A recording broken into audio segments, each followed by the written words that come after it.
Hi, welcome to Any Answers Answered for AccountingWEB. Tim and I will be having a look at a couple of the questions that have been raised on Any Answers over the last month or so. We're on the Tax TV set today as preparing the programme. First question is from CDE123, and the question quite simply is this. This client has a capital gain. They're going to receive the money in 2 different tax years, and the question is there any way of structuring this so that we could pay in instalments? What do you think? Yeah, I think what they're getting at is, can we delay the tax liability? I think they've agreed with the purchaser that the consideration will be paid in 2 instalments, equal instalments. Let's assume that it's half today, that's 2016-17, and half next year, so that'll be 2017-18. Now, unfortunately, where consideration for a chargeable gain disposal is paid in instalments, it makes no difference to the timing of the tax payment. As you'll know, and many of our viewers will know, the date, the tax point, to use a VAT term for capital gains tax, is the date on which the contract is entered into. For disposals of real property, that'll be exchange of contract.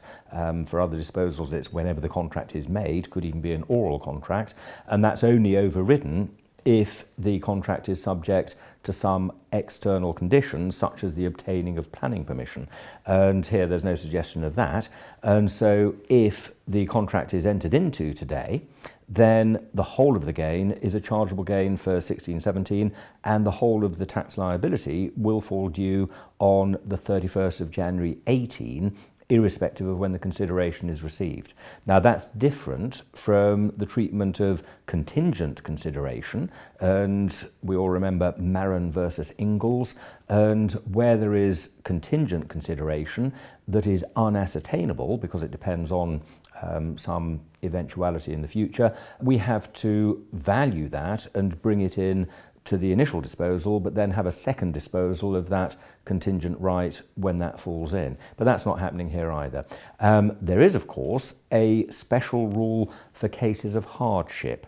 And if the taxpayer can show that the payment of tax all in one go would give rise to hardship, given that the consideration is receivable in instalments, then the taxpayer can apply to have the tax payable in instalments also. But that would result in an interest charge, wouldn't it, I think? Yes, it would, yeah. Yeah.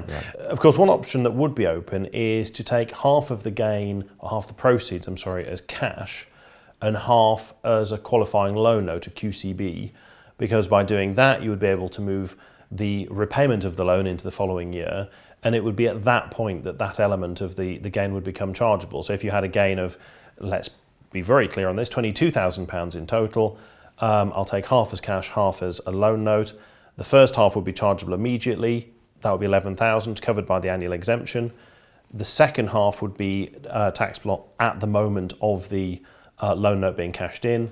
That's a year later, that's another £11,000, another annual exemption. Well, let me pick up first on what you're saying about the annual exemption. And yes, you're quite right that if we can split the gain into 2 tax years, then we can access potentially 2 annual exempt amounts, and also, of course, potentially get lower rates of tax, because if it's within basic rate band, some of it, then that will give us a 10% rate instead of the 20% rate. Now, just remind me, picking up on the second point, what the questioner is asking us about. What's the circumstance of this question? This is somebody who's selling their business and is going to receive... Business. So on what basis, then, is the gain going to be deferred into any sort of loan note? Do you see my point? Yeah, absolutely. Because you're absolutely right. If you were selling shares in a company, for example, and part of the consideration was loan notes issued by the acquiring company, then you would be able, under Section 135, to defer the gain, or at least half the gain in this example, into the loan notes, and then that would successfully defer the chargeability until the later tax year. But we would need to make sure that the circumstances were such as to allow that sort of deferral. And as you said there, if this is to do with somebody selling their business and perhaps retiring at that point, there is also the possibility that by by waiting until the year after retirement, they might have moved out of high salary position into a much lower earnings position, and so we could be seeing a lower tax rate as well. So potentially opportunities, depending on how it was structured in the first and we place. need more information, because there's also entrepreneurs relief, and if the gain is eligible for entrepreneurs relief, if it's a disposal all in one go, that's great. But if it's going to be deferred into loan notes, then you won't get the entrepreneurs relief on the disposal of the loan notes, perhaps. Well, you would get it as long as it's calculated at that point. It would only be if it was a non-qualifying. Which then gets loan us back to the fact that we're not going to get the tax paid in instalments. So you're between the devil and the deep blue sea in that scenario. The answer I always come back to, the answer I always come back to on this sort of situation is the earlier we can be involved with the client in the negotiations, the more likelihood there is of being able to structure it in some way to create some sort of resolution here that could result in some tax saving. But of course, we all know that the client tends to turn up and say, I have sold my business, is there anything you can now do to help me? And unfortunately, the answer generally is no. Our second question is from a rather wonderfully named Clint Westwood. And they have a question which I think it's fair to say, when we first looked at this, we both sort of said, oh, yep, dead easy, this is the answer. And then we sort of sat back and had another think about it.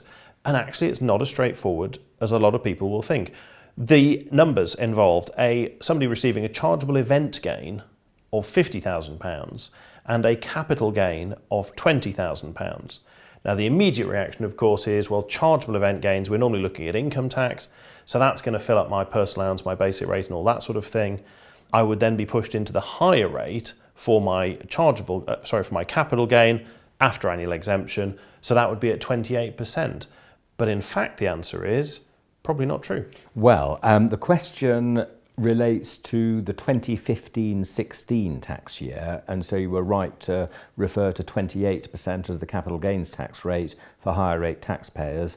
If it were this year, and in fact I'm going to couch it in terms of 16-17 for a reason that will become apparent, we'd be looking at a 20% capital gains tax rate on a chargeable gain for a higher rate taxpayer as opposed to 10% for a basic rate taxpayer, unless the gain was on residential property.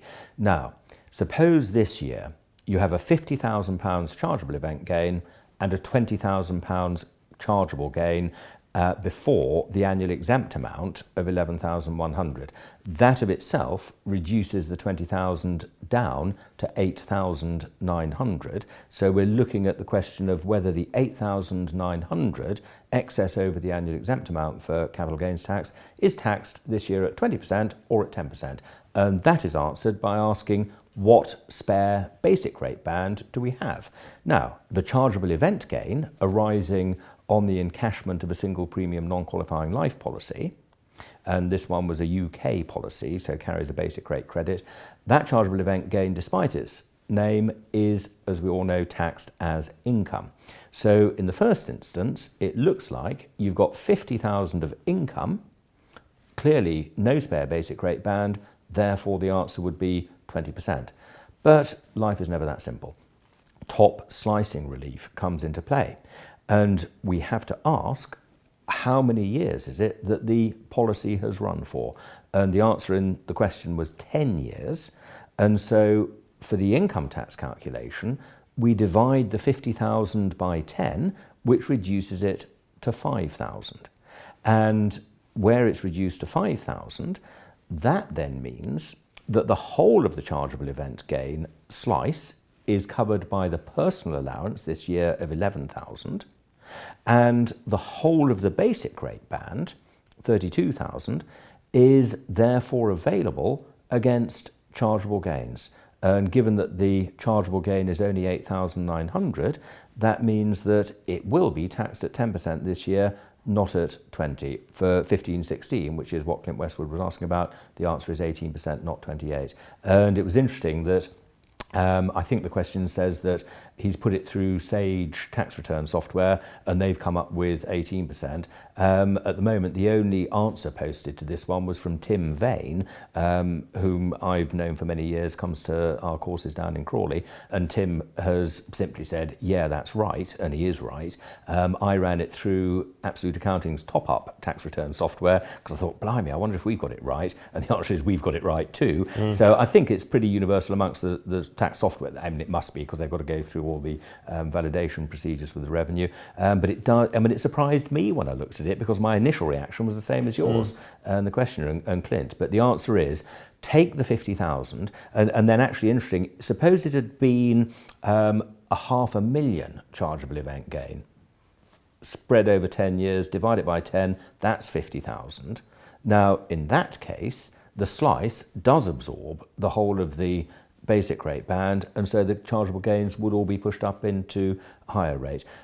If it had been a 50,000 gain over 2 years, the slice of 25,000 partly uses the basic rate band and would leave part of it available against the capital gains. Wonderfully complicated. And just explain to us again the idea of top slicing. So with top slicing, what you do in determining the tax payable is divide the chargeable event gain by the number of years that the policy has run. So the 50,000 gain divided by 10 gives us 5,000, and we're doing that to determine how much of it falls in basic and how much in higher rate.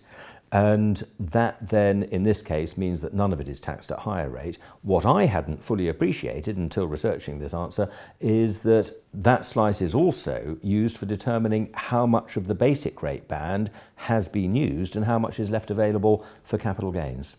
But of the £50,000, only 5,000 is taxable? Oh, no, what we then do, the 5,000 is, in this case, covered by the personal allowance, so there's no tax, because it carries a basic rate credit. The whole of the tax on the 50,000 is covered, and so there is no income tax liability on it. Okay. Had the slice been, let's say, if it had been a 500,000 event gain over 10 years, the slice is 50,000, that would mean that the top part of it, I guess 18,000 for this year, that's the excess over the basic rate band of 32, but then knock off the personal allowance, so we're down to 7,000, would be at higher rate, less a basic rate credit, and then that tax on the slice, you multiply back by the 10 to get the total tax on it. So the point is, it's the top slice that helps us calculate where we tax it or at what rate we tax it before we go on to tax the whole lot in a way.